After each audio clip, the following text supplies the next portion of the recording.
Hola, ¿qué tal? Le doy la bienvenida al resumen semanal de Cubavisión Internacional y le invito a recorrer una parte de la agenda informativa cubana de los últimos días. En esta emisión le informaremos los homenajes al héroe nacional cubano José Martí en el aniversario 172 de su natalicio. Destacaremos la repercusión que han tenido nuevas órdenes ejecutivas del gobierno estadounidense que implican al territorio ilegalmente ocupado de la base naval de Guantánamo y le contaremos sobre un importante evento que ha reunido en La Habana más de 1000 delegados con una propuesta muy interesante por el equilibrio del mundo. Quédese con nosotros, ya comenzamos.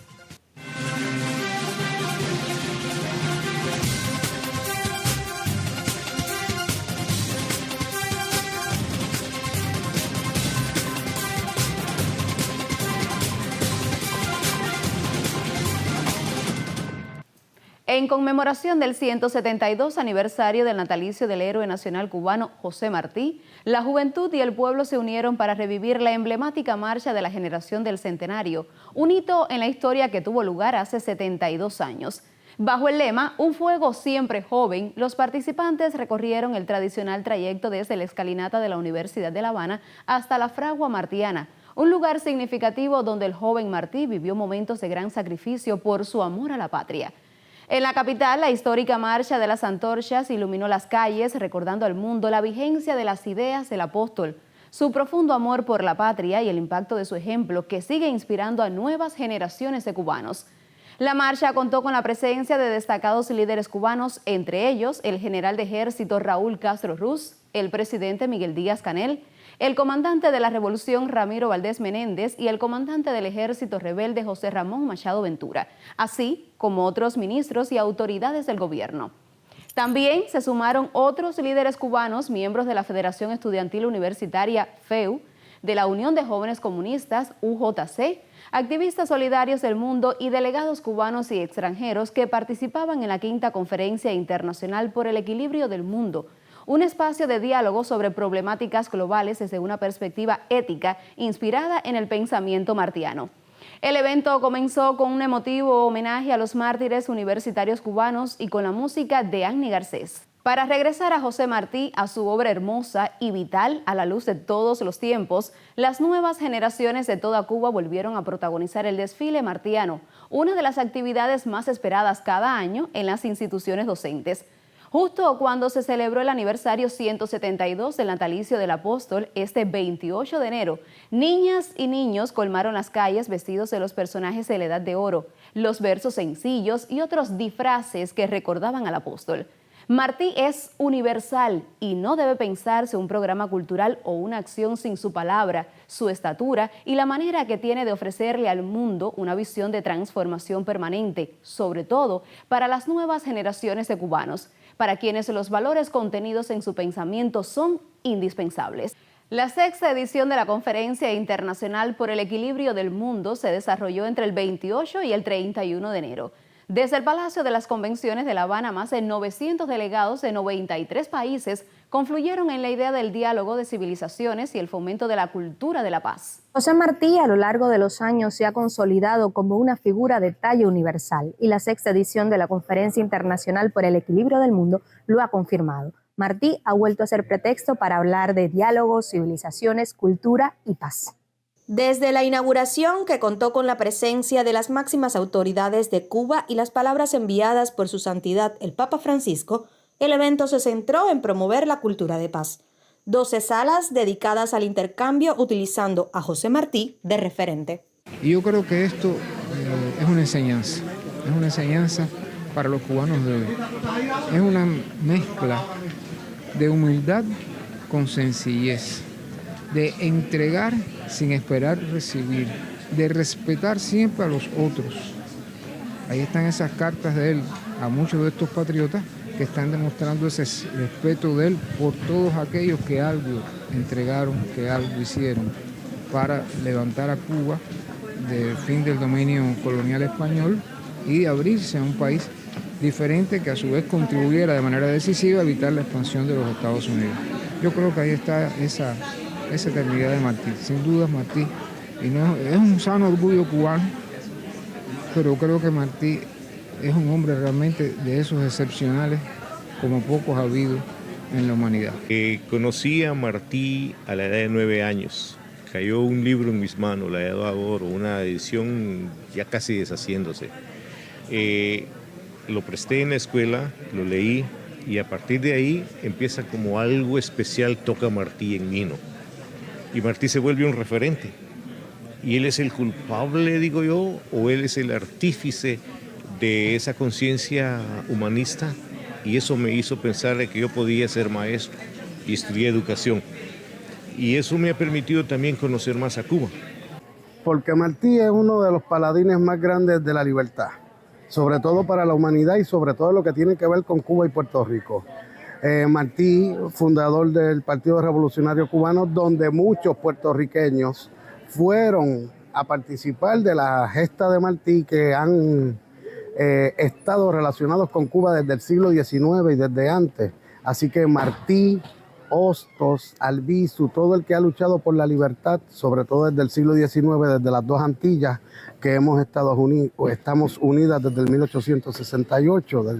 La Conferencia por el Equilibrio del Mundo es una conferencia que inspira, una conferencia que nos reúne bajo el pensamiento de José Martí, de la humanidad, de tratar de mejorar el mundo, de que todos colaboremos y trabajemos juntos por un mundo que nos sea para el bienestar de todos. Uno de los mensajes principales que se han mantenido en cada una de las conferencias ha sido el agradecimiento a toda la comunidad internacional que, a pesar de todas las restricciones, siguen eligiendo venir a Cuba. Ya una vez que viajé la primera vez, pues entró, digamos, en la cubanía, y cada año seguí tomando contacto con más gente, con instituciones y colaborando a través de las asociaciones. La causa de Cuba es la causa de todos los países, es la causa de la libertad. Cuba ha pagado, paga y seguirá pagando desde su dignidad un alto precio por ser libre. En mi país, Puerto Rico, que no hemos conseguido nunca la libertad, incluso aquí uno se la está jugando por venir, porque está prohibido para los puertorriqueños venir a Cuba.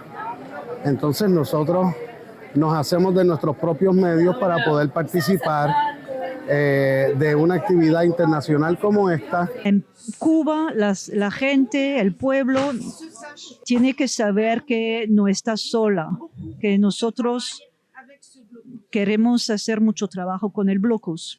Culmina la 6ª edición de la Conferencia Internacional por el Equilibrio del Mundo, con todos y para el bien de todos, y ha sido un evento que ha superado con creces al anterior, una de las muchas cosas que Cuba sigue haciendo por la paz y las civilizaciones en el mundo.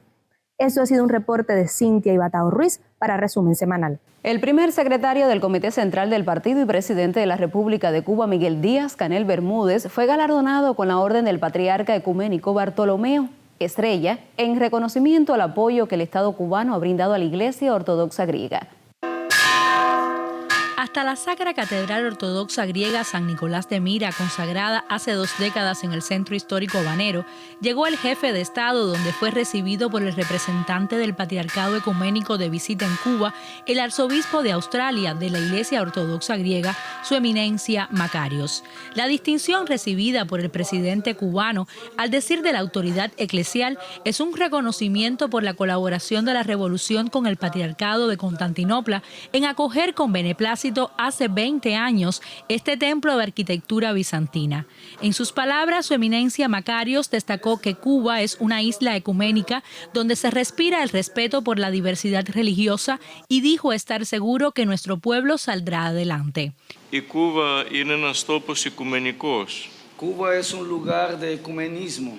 Esta iglesia donde nos encontramos hoy, donde vamos a celebrar la Divina Liturgia, es la mejor expresión y prueba de que Cuba abraza todas las religiones. Y el Santísimo Patriarca Ecuménico todo el tiempo ora por el progreso y el bienestar del pueblo cubano.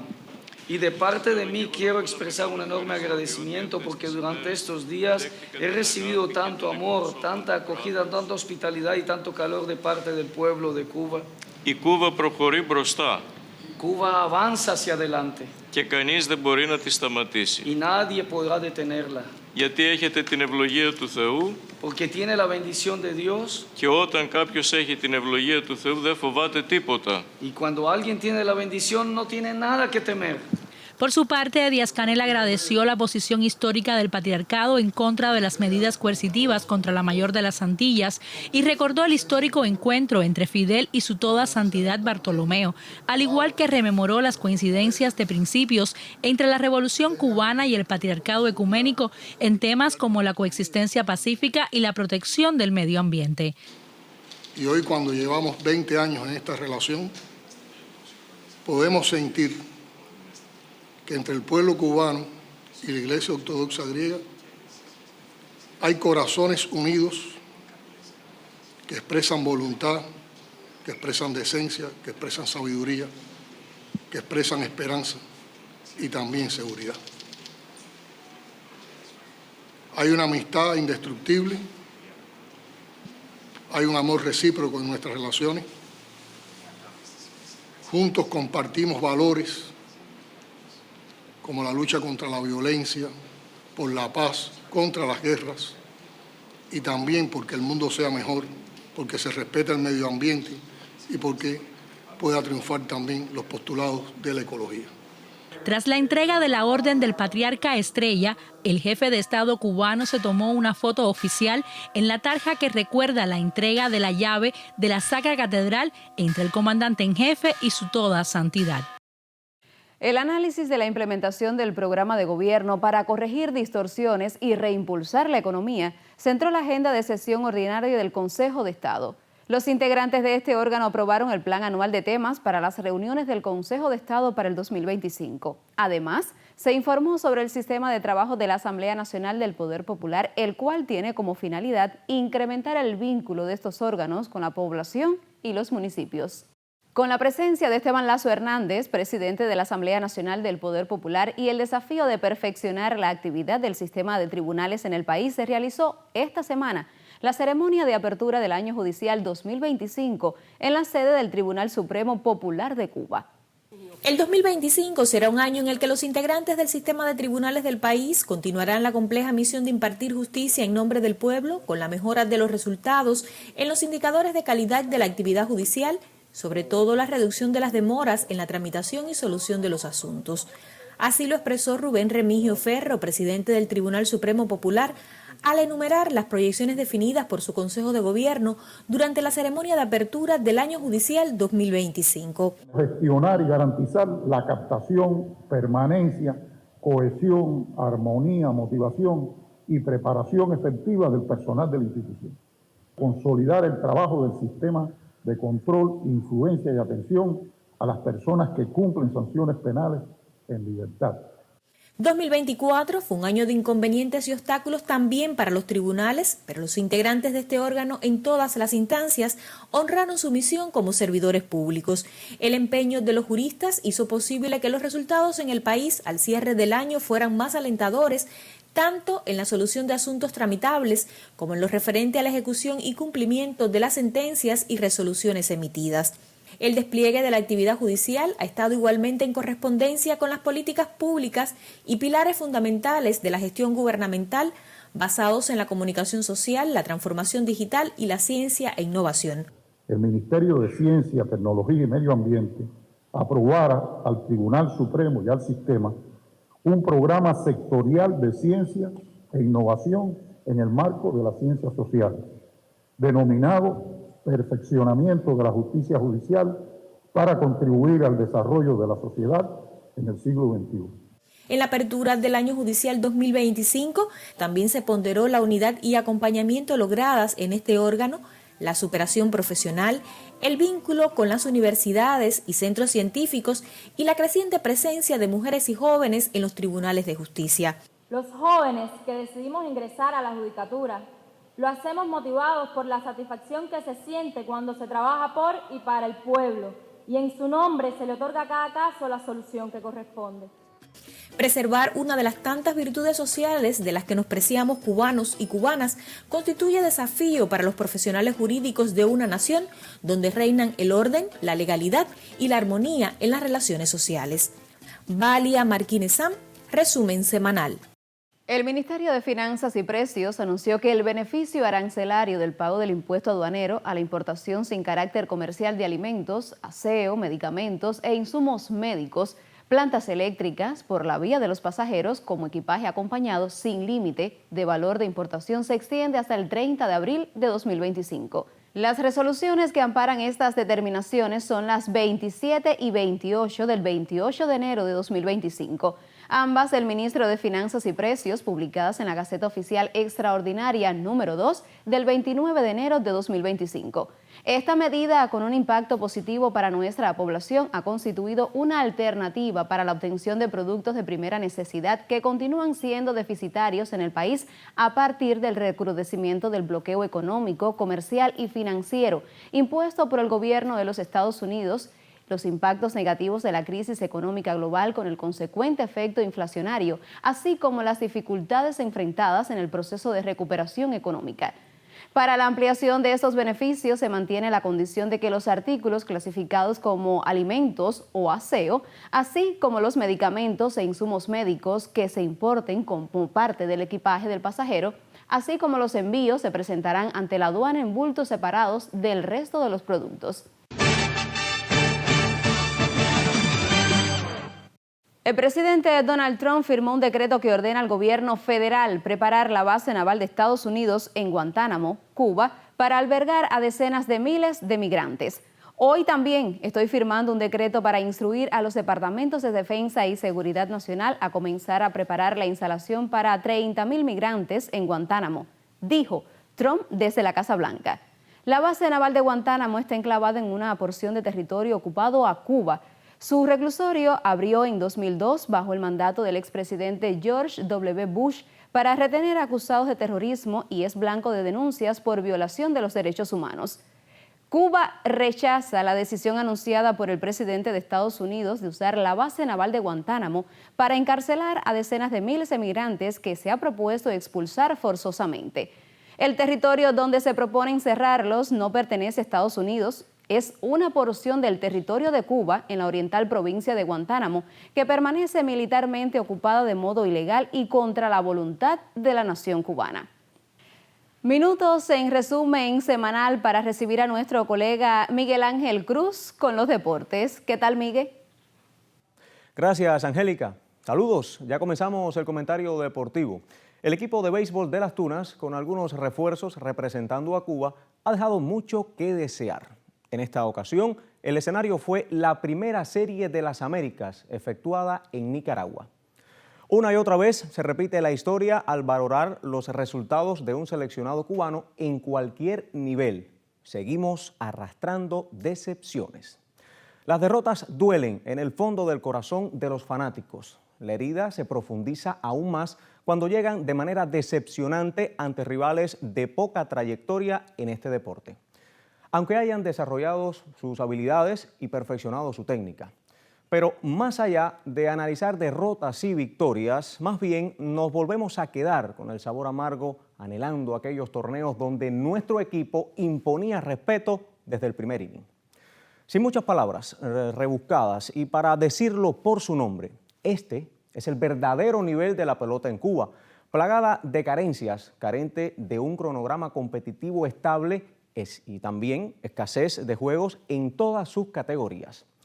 Esas son algunas de las principales causas, para no mencionar el aspecto económico, el cual ya viene causando estragos en los certámenes nacionales. Lo preocupante es que nos estamos acostumbrando a perder. El nivel de la Serie de las Américas se presentó asequible para los leñadores, pero otra vez hubo que rezar para entrar en el cuadro de semifinalistas. Finalmente se logró como un milagro. El último juego frente a Nicaragua mostró deseos de cambiar la imagen. Llegamos a tener el empate en circulación y la posibilidad de victoria en las muñecas de Denis Peña, donde recaería el consuelo de llegar a la final.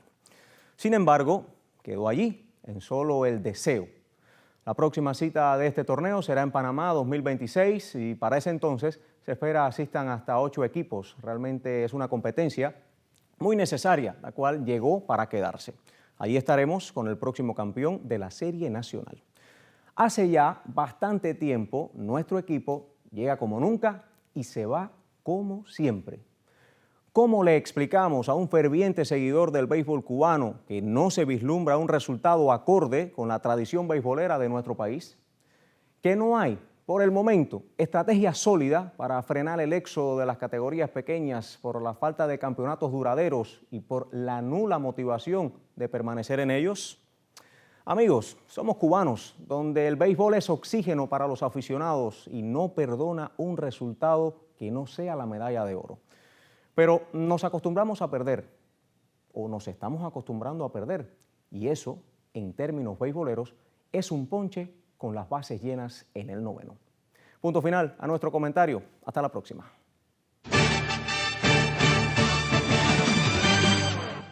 Uno de los museos más emblemáticos y visitados de La Habana y de Cuba cumple 100 años este 28 de enero. No es un museo ni suntuoso ni común. Se trata de una pequeña casita de 2 pisos ubicada en La Habana Vieja, en la que nació el héroe nacional de Cuba, José Martí. Se convirtió en museo en 1925. La periodista Indira Román nos cuenta su historia.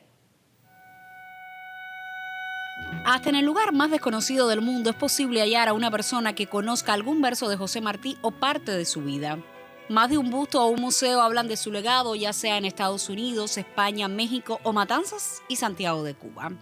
Pero es aquí, en esta pequeña casita con una fachada amarilla y azul en La Habana Vieja, donde se resguarda la mayor colección de objetos de José Martí en todo el mundo. Marcada con el número 41, fue el escenario donde en la fría madrugada del viernes 28 de enero de 1853 nació el apóstol. Aquí vivió hasta los 3 años y medio. Luego de ese tiempo, la casa fue habitada por otras personas hasta que en 1899 un acontecimiento la vuelve a relacionar con el apóstol. Hasta el pueblo de Cuba, en 1899, en plena intervención norteamericana, Juan Gualberto Gómez y un grupo de compatriotas habían decidido hacer un homenaje a Martí. Martí hubiese cumplido sus 46 años ese año. Estaban vivos muchos de sus compatriotas y de los familiares. Se hizo un homenaje en varias sesiones y en una de ellas, pasan el 27 de enero para el 28, la familia de Martí. ¿Quién es? La madre, el hijo, la viuda, la hermana. Y en la prensa de la época aparece esa peregrinación que convocó Juan Gualberto, cómo vienen, y la casa estaba arrendada, se paran frente a la casa todos los compatriotas, por eso aparece Juan Gualberto en el centro, y colocan la tarja, que es uno de los símbolos de la fachada de la casa. Los compatriotas de Tampa y Cayo Hueso compraron la tarja y la colocaron ese día allí. Pero hasta ese entonces era una casa de vecindad, no un museo. Eso ocurriría en 1925. Las primeras imágenes que tenemos del museo son de 1899, que aparecen en la prensa, por ese acontecimiento tan grande que hubo en homenaje a Martí. Se hicieron discursos y estaban los grandes compatriotas Fermín Valdés Domínguez, Enrique Loinás del Castillo y otros. Así ese proceso después se adquiere para el pueblo de Cuba, pero estaba en un estado ruinoso, y es Arturo de Carricarte que en 1925 funda una logia masónica antes para rescatarla, transformarla y convertirla en museo, galería iconográfica y biblioteca. Por eso es que se inaugura en 1925, bajo la dirección de este periodista, historiador, bibliotecario. Fundó bibliotecas en La Habana y fue historiador hasta de Marianao. 100 años cumple esta casita y para celebrarlo se ha organizado un amplio programa de actividades. Una de ellas fue la donación que hizo el investigador Julio González Pagés de un busto de Martí realizado por Juan José Sicre. Este autor y admirador de la obra martiana es descendiente de la familia de Leonor Pérez. Me siento muy feliz que este busto, que es de Sicre, un busto con la imagen de Martí que tuvo en mi familia con más de 90 y pico de años. Mi abuelo es sobrino de Leonor Pérez Cabrera, es mi tatarabuelo de Pérez Cabrera. Y yo creo que los lugares tienen un valor simbólico.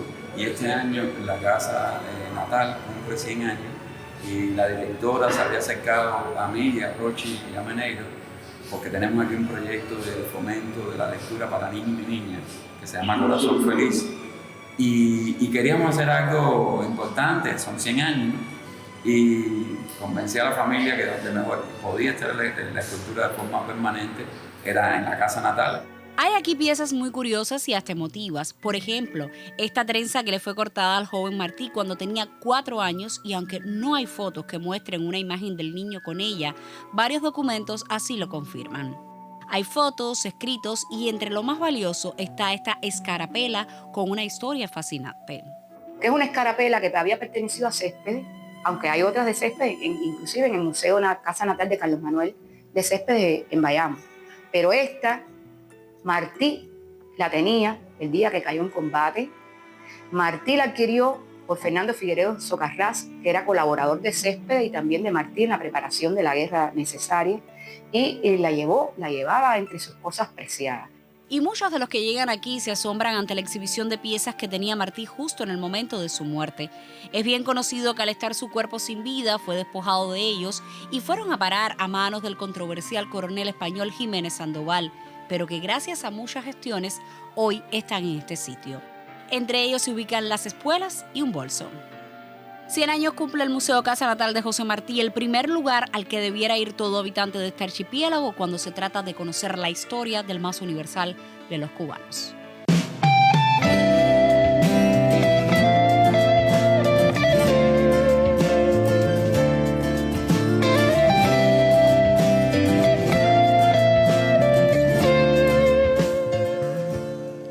Y nos despedimos homenajeando al héroe nacional cubano José Martí. El apóstol ha sido inspiración para todas las artes.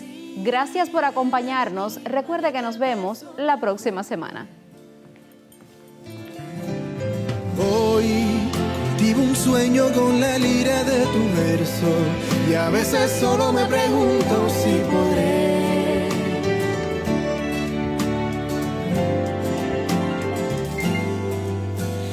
Ya sé dónde crece en el rosal aquella flor. Fui el mejor amigo sin abrigo.